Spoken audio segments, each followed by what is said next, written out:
us today. My name is Carlos Vasquez, doctoral candidate in psychology and the host of Circle of Insight, where we discuss the topics that you have chosen with leading experts. The motto of Circle of Insight is, wherever there's psychology involved, we will be there.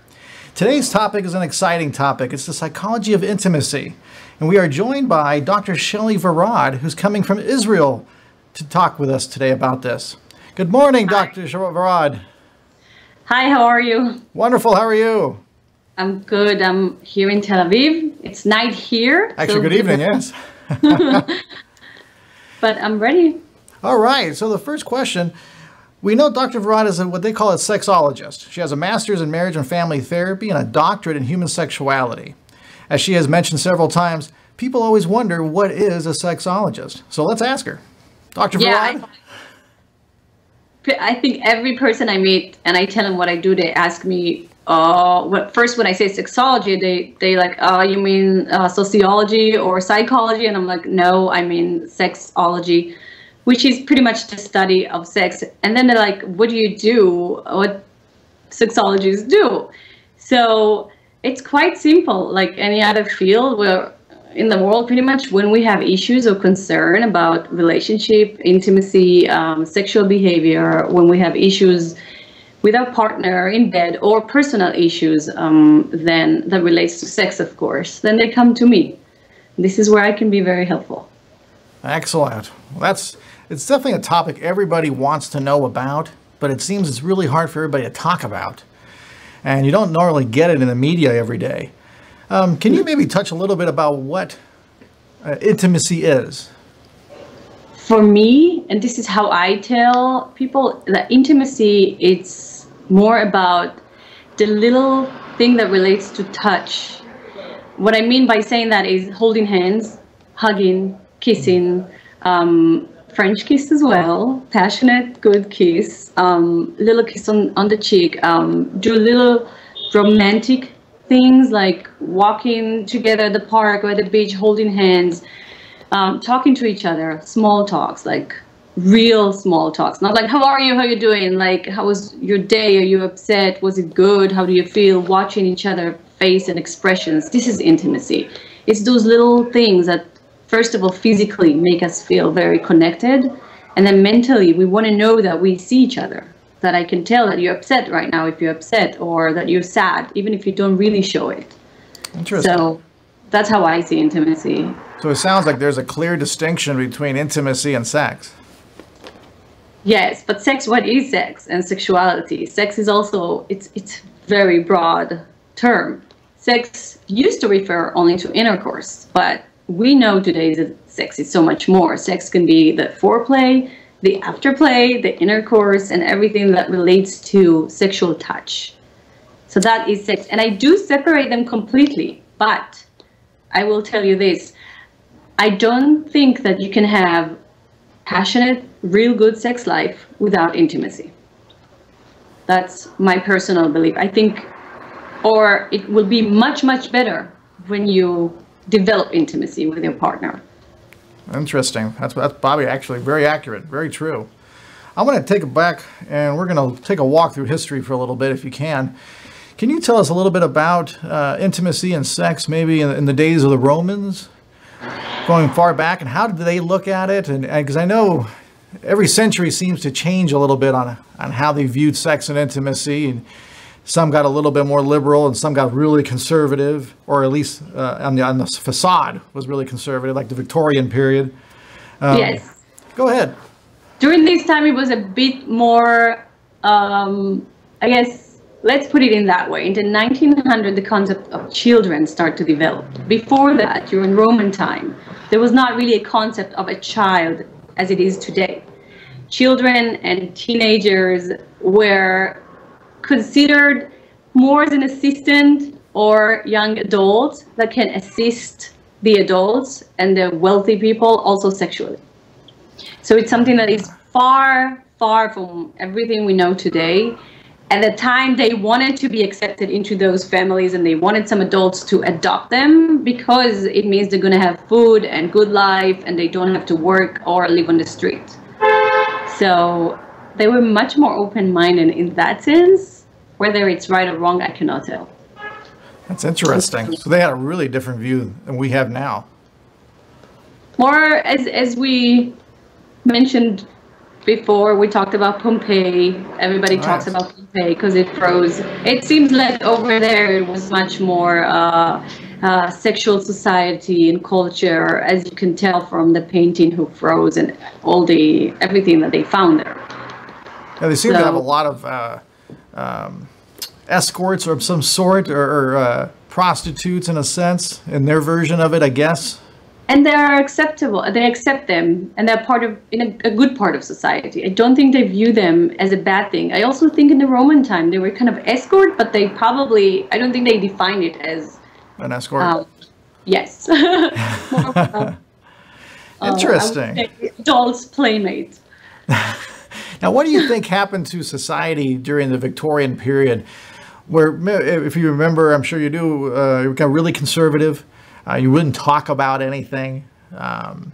It's hard to tell what happened. I can't really figure this one out. I don't know why. And sometimes it seems like one big party and sexually open, and you're allowed to do everything, and then comes Victorian time where everything is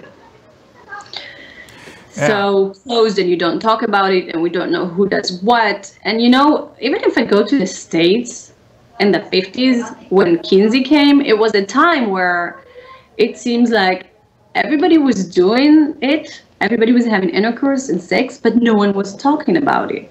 And people were thirsty for information. You wanted to know if what you do is right, because it always feels wrong when you don't know what the other people do. You always think maybe something is wrong with me. It was a time where our parents did not talk to us about sex or tell us, this is how you do it, this is this position, this is that position. Nobody tells you anything about it. But you feel very sexual in your body and you want to explore, and then everybody becomes active. Maybe, I don't know if before the wedding or after, but no one knows if what they do is right. And then Kinsey come in and he started research the subject, and everybody was like fascinated about his research, at least for the male one, because the women one was not accepted. It was hard to think of a woman as a sexual human being at the time. That's interesting. Well, let's go ahead. That actually leads me to a lot of questions now in present time. In your practice, because I know you have a practice out in Israel, do you see, is that a major impediment to some of the people now, the younger people, that they can't discuss these things with their parents? Is that something, do you think it's something inherent in us, or is it just a culture? I think it's a culture thing.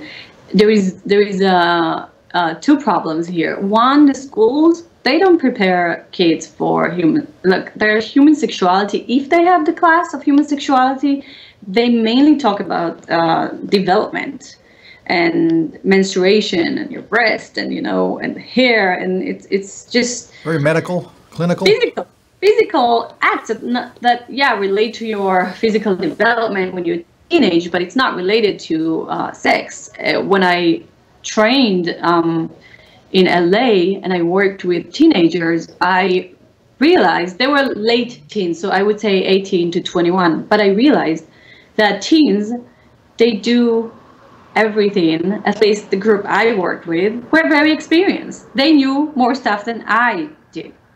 Oh, wow. And I decided that I'm going to teach them in a way, not assuming they have never done anything or, you know, or kissed or touched each other, but assume they have, and then help them to become, develop healthy relationship, healthy sexuality, protect themselves, not to get pregnant, not to get an STI, sexual transmitted infection. So I feel like here they start, you know, I would say practice, but they start having sexual contact at an early age, but they don't know much about it.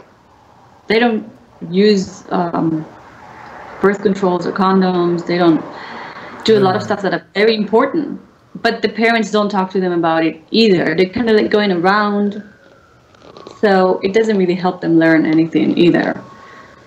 That's a tough challenge I think we have over here as well in America. The parents don't want to talk to them either. We are a very conservative society, but we have to start realize that some people become active at a young age.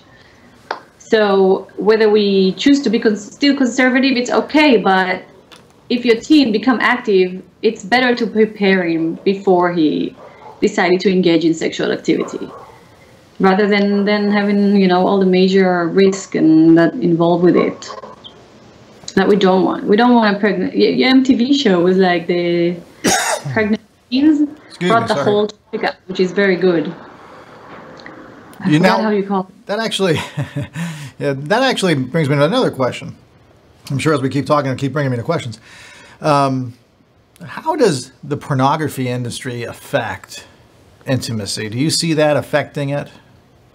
I see it. Very good question, especially after we talked about teens, because if you want to know where people learn how to have sex and what to do, it's from porn, including teenagers, young adults. This is our model. We don't have a sexual education movies. I mean, they exist in my school, but they don't exist out there. So when you search for a missionary position or how to, you know, put a condom, or I'm not going to go into. Sure. I'm not sure what I can say. What I can say here, but any type of sexual engagement or foreplay, they get porn, because porn is everywhere. And even if the parents control their computer and they put, you know, all the adults, I forgot how you call that. Also, yes, when you block adult side for the children, they will go to their friend and they will find some porn for them. And the porn has huge amount of effect on everybody, from styling and fashion of women, hair, how they fix it and arrange it down there, to sex toys and lingerie and positions. And the problem is that it's cut and edit and it with sound effects, and people think that they can go for 2 hours straight, and women needs to shout really, really loud so the neighbors will hear them. And the guys talk to them very dirty, and they think this is reality. And this is, I don't mind recommending people watching porn as long as they know that it's not reality and it's far from reality. And when I was thinking about the porn industry, I could see that this seems to be objectifying women. Maybe dehumanizing them, depending on what you watch, maybe even desensitizing people. Yes, it used to be, but a new movement of female directors and script writers rose, and because of what you're saying, and they decided to create pornography that is more female-friendly, realistic, so they will not think that each one of us is a porn star or we can perform like them, because we can't. The truth is, these women are trained. They are good at what they do. That's why they are in the films and they have talent. But we did not practice like them, and we cannot do the same. I can't act or performance. You can't perform like them. So this new movement made women-friendly pornography, which is very good. But not a lot of men are attracted to that. Yes, still women will find it more attractive, but men still wants to see the woman do everything they want her to do in their fantasy. That's the pornography goal. Interesting. We'll have to start approaching that as well in a little bit. We'll look at the gender differences of what intimacy means to each gender. Well, let's go ahead and start that. What is there a distinction between intimacy, between what a male views it as and what a female views it as? Well, the main difference that I see, it's kind of, I will connect about intimacy and sexuality, is men men are visual. Just as we said, they see porn, they get turned on within 2 seconds. Females, they need a lot of touch to come to the point where males get turned on like this. We get turned on much slower, and after a lot of affection, not always. Yes, it's not like every time you see me or you see a woman you have to give her a lot of affection and touch, but we are based on touch and not visual. So it's very important for us physically that the men will kiss us and hug and touch us, and the whole foreplay, as we say, because our physiology and our body prepare itself for sexual activity, and it takes time to reach this point. In order for us to get lubricated and have non-painful sex, we need this sort of touch and play before we're having an intercourse. Okay, interesting. And for men, it's so easy. Sometimes I'm like, why were we so complicated? I wish we were like just like that already. But unfortunately, it's not.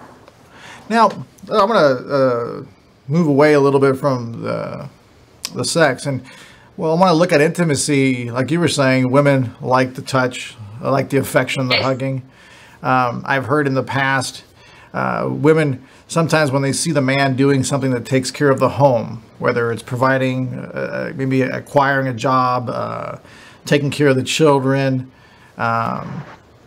anything like that, does that sometimes also enhance the intimacy for the woman? And the relationship with a woman. When a man is a man, when he provides, when he cares, when he shows love and affection towards the woman or wife and the children, it does, we feel like, oh my gosh, this is our man and he's such a man and a good man. So it definitely increased the intimacy and the affection, and that helps also for later on for all long-term relationship and raising the children together and having a better sex life. It really, really is important that, but also for the woman. You want the woman to care too and show that she cares and that she loves and she does things for the house. It depends what type of man you are. Most men likes old-fashioned, old school women. The one that kind of also cooks and cleans, not just career-driven. Have you found that to be true in America as well as Israel? Yes, and I found that a lot of men finding career women intimidating. And also really? Education. Women that has a lot of higher education that they studied, I find, sometimes I see how men find it a little bit intimidating. Not always, it depends how secure they are. I've spoken with, I mean, it's a very small sample size. It's not good for a real study, but I have spoken with a few women that have their PhDs, and they have encountered difficulties finding men that were comfortable with them being a doctor in any field, really. It was hard for me too. Was it? Yeah, personally, I found it difficult too. Many people were like, well, A, they thought I studied too much, so they felt intimidating, and B, they thought that if I'm a sexologist, it means that I not just know everything, but I do everything, which is wrong. We know everything, but we don't do everything. We are like any other human being. We have our preferences. So many men told me, oh, I would never date you because you're a sexologist or because you have your PhD or reasons like that. I mean, said it's straightforward. I appreciate that. But I was like, really? I thought they should give me some points, but... So they actually told you they wouldn't date you because of your PhD? Yes, because of that.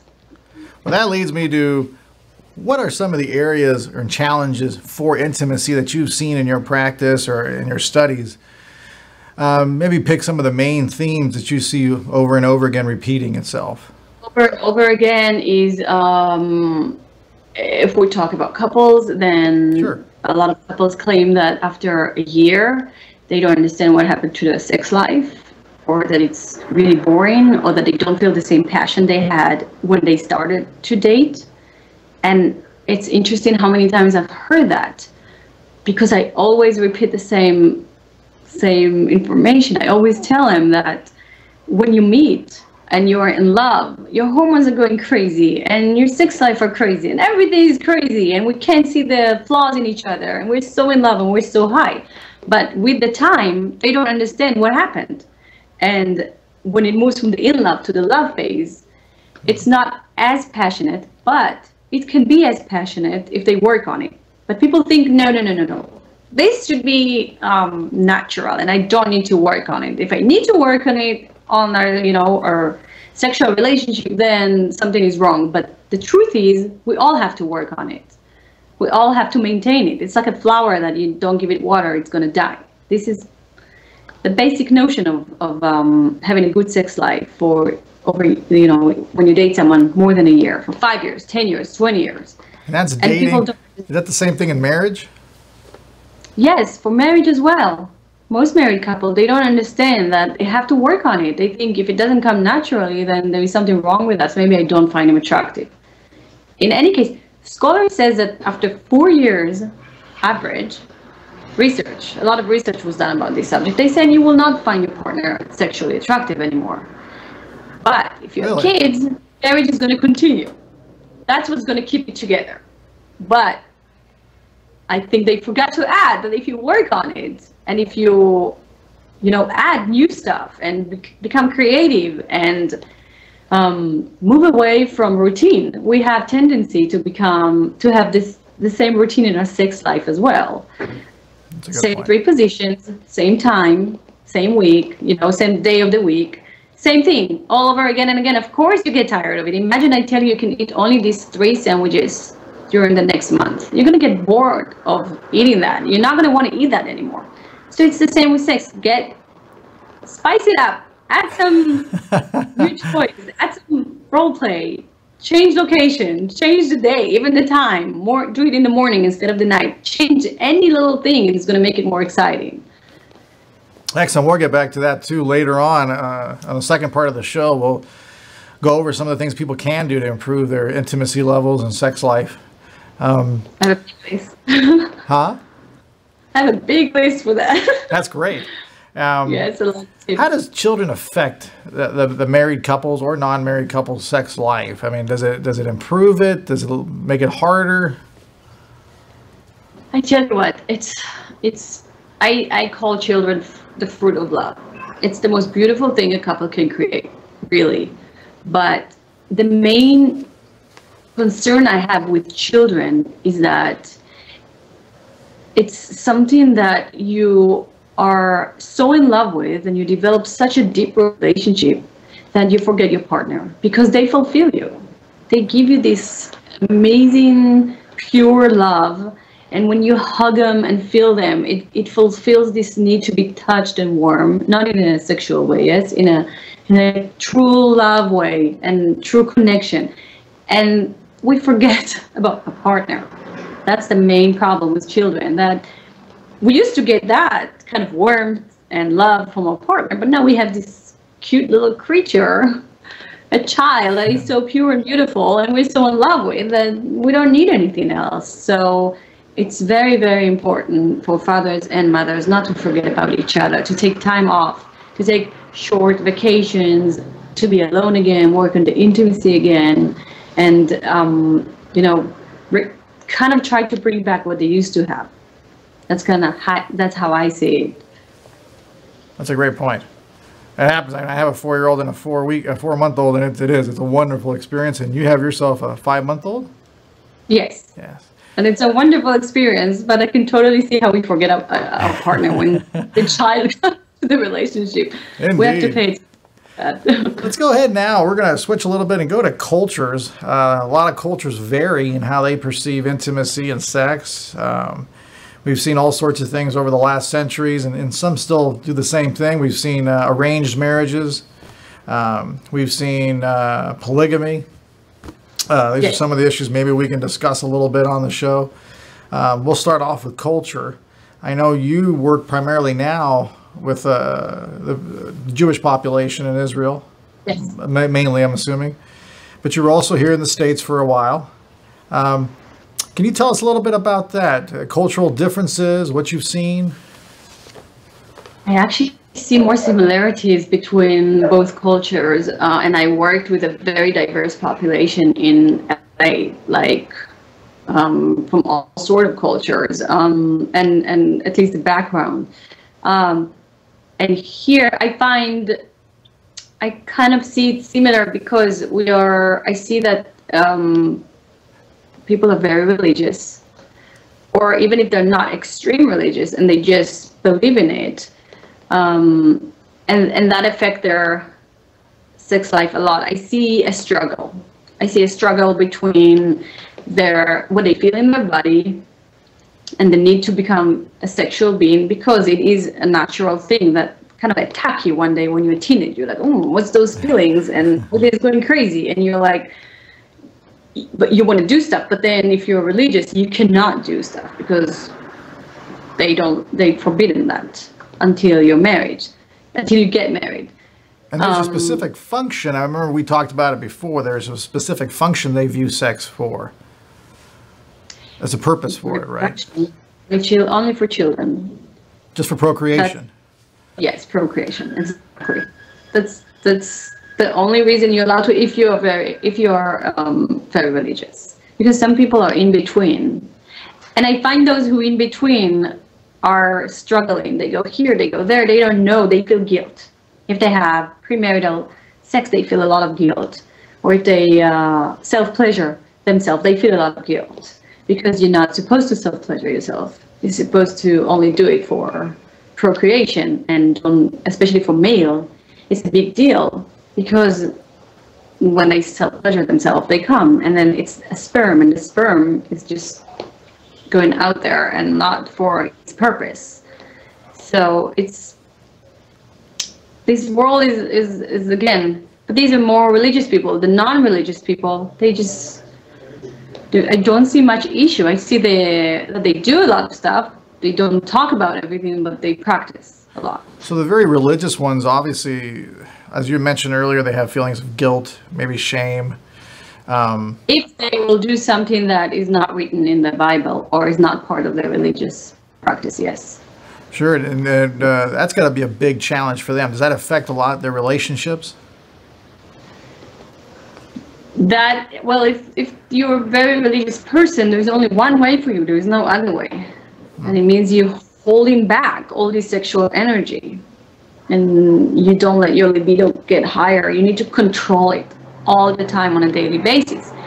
I don't know if you know, but like Hasidic Jews are not allowed to, the male, shake the hand of a woman or look on a woman. They go with their head down. Oh, interesting. This is part of the practice. Yes, and I can understand why. Again, sexual energy is something that is very natural, and if you have to control it, and you cannot date, you actually have to marry the girl you choose. Oh, you do? Or the girl parents choose for you. You also have a say. You can say if you want to marry her or not, but then when you marry her, it's the only woman you're going to have. And it's the pretty much first time you are having an intercourse as well, because you cannot try anything before you're getting married. That changes the game a lot. Yes, but it also, I heard matchmakers saying that if you take two strangers and you put them together for enough amount of time, they will fall in love with each other. So I start to see how this theory works, especially with the religious people, because they stay together for many, many years, and they have a lot of kids, and some of them seem happy. Wow. Yes. Mm-hmm. Well, this was going to conclude part one. Today we discussed a little bit of some of the challenges. We got to learn about the history of intimacy, where it came from, what is intimacy. From our expert, Dr. Shelley Varad from Israel. We're going to come back on part two and discuss a little bit more about some of the challenges that individuals with certain religious beliefs encounter with intimacy. And then we're going to look for solutions and tips on how to make your life a lot better with your intimacy. Once again, thank you, Dr. Shelley Varad, for joining us. We'll see you in part two.